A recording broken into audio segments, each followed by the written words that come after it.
मां की मौत के बाद अनुकंपा नियुक्ति के लिए भटक रही विधवा बेटी प्राचार्य एसपी डहरवाल की टिप पड़ रही भारी। कटंगी शहर के वार्ड क्रमांक 7 की एक विधवा महिला अपनी मां की मौत के बाद अनुकंपा नियुक्ति के लिए बीते 3 वर्षों से शिक्षा विभाग के अधिकारियों के चक्कर काट रही है, मगर शासकीय उत्कृष्ट विद्यालय कटंगी के तत्कालीन प्राचार्य एसपी डहरवाल के द्वारा लिखी गई एक टिप्पणी की वजह से विधवा महिला को आज तक अनुकंपा नियुक्ति नहीं मिल पाई है। महिला ने न्याय की उम्मीद से करीब 4 माह पहले अदालत का दरवाजा खटखटाते हुए जबलपुर हाईकोर्ट में रिट याचिका लगाई, किंतु बालाघाट जिला शिक्षा अधिकारी ने माननीय न्यायालय के नोटिस की उपेक्षा करते हुए समय सीमा में जवाब नहीं दिया। दरअसल पूरा मामला बालाघाट जिले के शासकीय उत्कृष्ट विद्यालय कटंगी में भृत्य के पद पर सेवारत गीताबाई नंदा की मौत के बाद उनकी विधवा पुत्री की अनुकंपा नियुक्ति से जुड़ा हुआ है।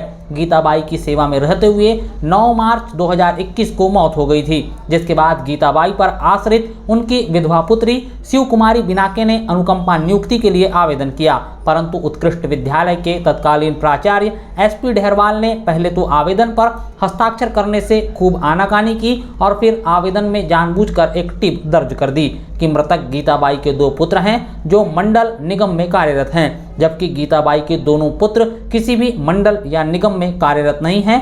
आवेदिका ने बताया कि उनके दोनों भाई Bharat heavy electricals limited company में सेवारत है और यह कंपनी एक्ट के तहत कार्य करती है। आवेदिका ने इस पूरे मामले से जिला शिक्षा अधिकारी को भी अवगत करवाया, लेकिन वह भी अपने प्राचार्य की लिखी कलम को टिप को नहीं काट पाए। आखिरकार विधवा महिला को न्यायालय का दरवाजा खटखटाना पड़ा। सर, मेरी मम्मी उत्कृष्ट में भृत्य के पद पर कार्यरत थी, जिनकी मृत्यु 2021 में हुई थी। उसके बाद मैं अनुकंपा के लिए फॉर्म भरा था मैंने।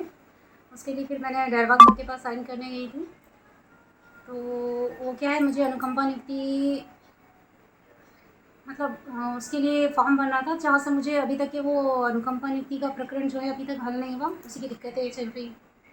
अच्छा, तो क्या किस तरह की दिक्कतें आ रही हैं, मतलब क्या ऐसा हो गया है? सर, जो एसपी डहरवाल सर है, जो पूर्व में अपने सीएम राइज में थे, उन्होंने क्या किया है कि मेरे जो 2 भाई हैं, मैं एक बहन और 2 भाई थे, तो दोनों भाई क्या बीएचएल में हैं बाहर, एक पंजाब में है, एक भोपाल में है, और मैं अपनी मम्मी के साथ ही यहाँ पर रहती थी पिछले 10 सालों से।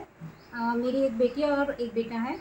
मेरे पति का स्वर्गवास मतलब 13 साल पहले ही हो चुका है, और उन्होंने मेरे फॉर्म में पहले तो साइन नहीं कर रहे थे। उसके बाद साइन करने के बाद उन्होंने कहा कि मेरे फॉर्म में उन्होंने लिख दिया है कि दोनों भाई निगम मंडल आयोग में कार्यरत हैं, जिसकी वजह से मेरा प्रकरण आगे नहीं बढ़ रहा है। तो क्या ये जो आपके भाई हैं भेल कंपनी निगम या मंडल के अधीन आती हैं? सर, मैंने तो जहाँ तक की जानकारी है और जहाँ तक कि डीओ ऑफिस में हमने इसका प्रूफ भी दिया है, आरटीआई के तहत जानकारी भी मंगी है, उसके अंतर्गत तो बीएचएल एक कंपनी एक्ट है। उसके सिवा अभी तक जितनी जानकारी है कि निगम मंडल में नहीं आती। मैं ये जानना चाह रही हूँ कि अगर एसपी डहरवाल सर, जिन्होंने लिखा है कि मेरे फॉर्म में कि वो निगम मंडल आयोग में मेरे भाई कार्यरत है, तो मुझे बस उसका प्रूफ दे दीजिए कि मेरे भाई निगम मंडल के अंतर्गत कार्यरत है। शिव कुमारी बिनाके ने बताया कि पति की मौत के बाद वह अपनी मां के साथ ही निवास कर रही थी। उनकी मां ही उनका और उनके दोनों बच्चों का पालन पोषण कर रही थी। मां की मौत के बाद आर्थिक स्थिति गड़बड़ा गई, बच्चों का पालन पोषण करने में दिक्कतें हो रही हैं। अनुकंपा नियुक्ति के लिए आवेदन किया तो घोषणा पत्र पर प्रमाणीकरण में तत्कालीन प्राचार्य एसपी डहरवाल ने जानबूझकर झूठी टिप लिख दी और मेरे दोनों भाई निगम मंडल में कार्यरत हैं, ऐसा बताया। शिव कुमारी ने आरोप लगाया कि एसपी डहरवाल, जो शुरू से ही उनकी मां से व्यक्तिगत तौर पर द्वेष रखते थे, उन्होंने जानबूझकर परेशान करने के लिए ऐसी हरकत की है। शिव कुमारी कहती है कि एसपी डहरवाल एक जिम्मेदार पद पर आसीन व्यक्ति हैं। उन्हें इस बात की जानकारी होनी चाहिए कि निगम, मंडल और कंपनी में कितना फर्क होता है। एसपी डहरवाल मौजूदा वक्त में शासकीय कन्या उच्चतर माध्यमिक विद्यालय कटंगी में पदस्थ हैं, जिनका विवादों से पुराना नाता है। इनकी बदजुबानी से हर कोई परेशान है, परंतु अब व्यक्तिगत द्वेष रखते हुए एक विधवा महिला को परेशान करने का मामला भी सामने आया है। शिव कुमारी बिनाके ने अनुकंपा नियुक्ति के लिए न्यायालय का दरवाजा खटखटाया और याचिका दायर की। न्यायालय ने मुख्य सचिव, स्कूल शिक्षा विभाग, आयुक्त लोक शिक्षण संचालनालय बालाघाट, कलेक्टर और संयुक्त निदेशक लोक शिक्षण जबलपुर और जिला शिक्षा अधिकारी बालाघाट को नोटिस जारी किया और याचिका की सुनवाई करते हुए जिला शिक्षा अधिकारी बालाघाट को निर्देशित करते हुए याचिकाकर्ता के लंबित आवेदन पर कानून के अनुसार निर्णय लेकर 60 दिनों की अवधि के भीतर एक तर्कसंगत आदेश पारित करने को कहा। किंतु जिला शिक्षा अधिकारी ने माननीय न्यायालय के आदेश का आज तक पालन नहीं किया है। मेरे फॉर्म में कि वो निगम मंडल आयोग में मेरे भाई कार्यरत हैं, तो मुझे बस उसका प्रूफ दे दीजिए कि मेरे भाई निगम मंडल के अंतर्गत कार्यरत हैं। तो क्या नियुक्ति पद पर। आपने इस मामले को लेकर कहीं और विभागीय अधिकारी से शिकायत की या न्यायालय तक गए हैं आप?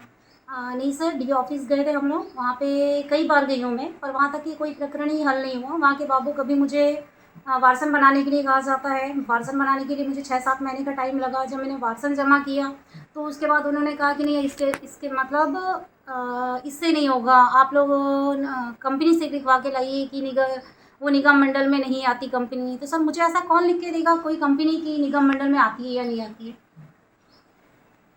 मैंने तो उनसे ये भी कहा कि अगर जो भी प्रूफ मैंने दिया, एफिडेविट जमा किया मैंने वहाँ पे, उसके बाद उन्होंने जो जो डॉक्यूमेंट्स मांगे, आरटीआई के तहत जो जानकारी मांगी गई कि निगम मंडल में आ रही है या नहीं आ रही है कंपनी करके, वो भी मैंने जानकारी दिया। उसके बाद मैंने उनसे ये भी कहा कि अगर डीओ सर से कि अगर आपके पास डहरवाल सर के पास अगर ये प्रूफ है कि मेरे दोनों भाई निगम मंडल में आ रहे हैं, तो आप उनसे जानकारी मांग लीजिए। तो भी कोई निराकरण ही नहीं हुआ उसके मतलब प्रकरण का। जानकारी है कि आपने न्यायालय में पूरा प्रकरण दिया है। जी। उसके बाद फिर मुझे कोर्ट जाना पड़ा, तो मेरा केस हाई कोर्ट में लगा हुआ है। 2 महीने पहले मतलब इनको नोटिस गया था डीओ सर के पास कि आप 60 दिन के अंदर, लंबित प्रकरण का मैंने केस लगाया था कि जो भी होगा 60 दिन के अंदर आप जवाब दीजिए। तो वहाँ से भी अभी तक मुझे कोई जवाब नहीं मिला वहाँ से। मतलब जिला शिक्षा अधिकारी कार्यालय ने न्यायालय को भी कोई जवाब नहीं दिया अभी तक? नहीं दिया गया।